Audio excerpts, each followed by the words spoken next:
আজকের বৈঠকে তো এই তো মানে মানে ভারতের প্রধানমন্ত্রীর শুভেচ্ছা আবারও দিলেন, কনগ্রাচুলেশনস করলেন। তারপরে আপনার কিছু পাইপলাইন দিয়ে যে আমরা এই ডিজেল ইয়েটি মানে কিছু আমরা আনছিলাম যে মানে বিভিন্ন পর্যায়ে ফেজে এই তো এইগুলা যে হয়েছে মানে একটা স্মুথলি ডিসকাস দ্যাট, এবং ফিউচারে আমরা কীভাবে কোলাবোরেট করতে পারি, বিভিন্ন যাতায়াত পিপল টু পিপল সম্পর্ক করতে পারি, যাতে we don't commit the mistake of the past where it is solely সম্পর্কটা হয়ে যায় মানে ভারতের যাতে না হয় কোনো ব্যক্তির সাথে, এটা পিপল টু পিপল যাতে হয়।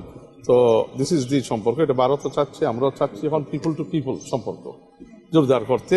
তো প্রত্যেক জায়গায় আমরা কালচারাল এক্সচেঞ্জেস মোর চাই, উই ওয়ান্ট এক্সচেঞ্জেস মানে between political parties, exchanges between government officials.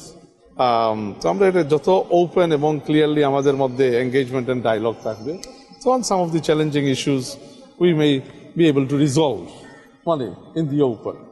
আর যত ধরেন আমরা তিক্ত করে রাখবো এবং মানে we in terms of we need to create a new space for a new relationship.